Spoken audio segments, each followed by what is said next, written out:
Guys, hello and welcome back to another episode where in today's video I'm going to be showing you how to overcome your fear of heights. Now you might not have a fear of heights per se, you might have a fear of something else, but in this video I'm going to show you 5 simple steps on how to overcome your fears.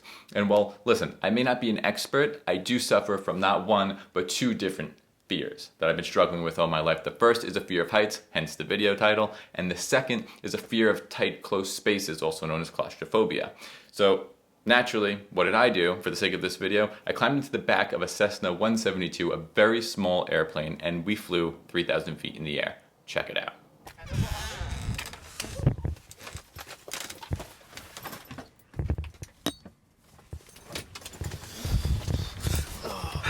All right, nice and it'll be better once we close the doors when it's outside window. cozy back here. Here we go.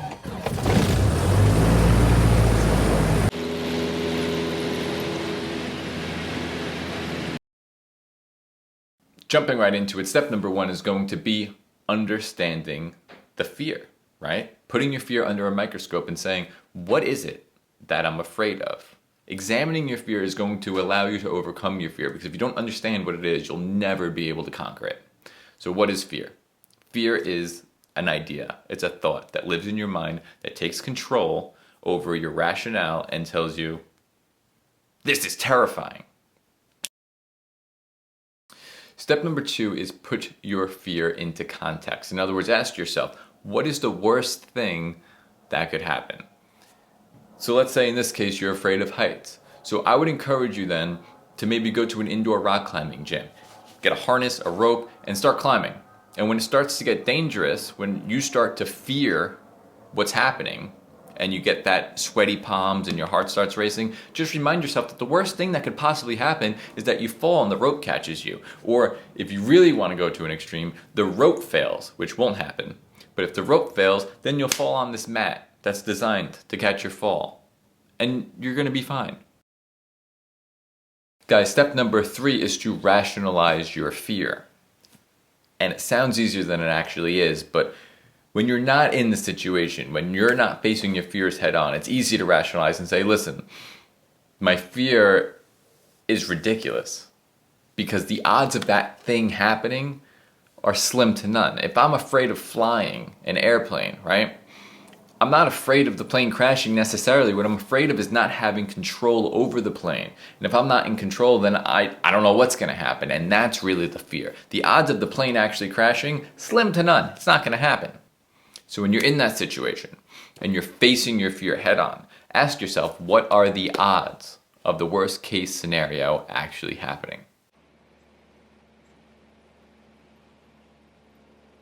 Step number 4 is definitely easier to say than it is to do, but I assure you that if you could just regain a little bit of control, whether it's just your breathing, for example, it's going to help you relax, it's going to make you less tense, and it's going to make the whole situation a lot more bearable. So what I did when I was in that plane and I looked down and I thought, oh my God, what a mistake.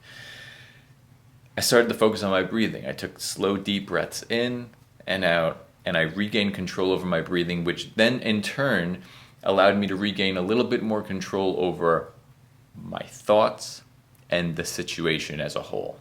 So it sounds pretty simple, but if you can really focus on something that's going to make you relax, it's going to lower your heart rate and it's going to make you feel like you're in a little bit more control of the situation than you were, which is going to make you feel a little bit more comfortable in an uncomfortable situation.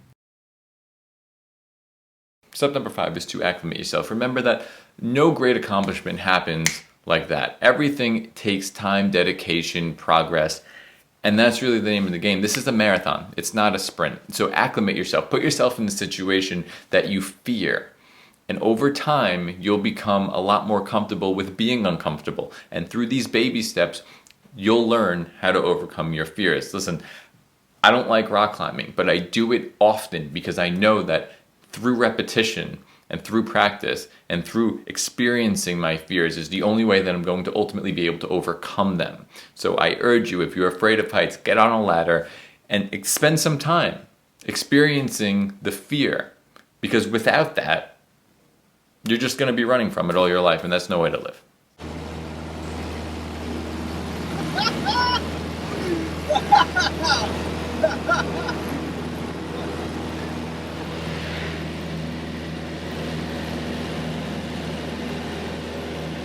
Guys, those are my 5 quick tips in order to overcome your fear of heights. And if you found this useful, then let me know by writing something in the comments section below.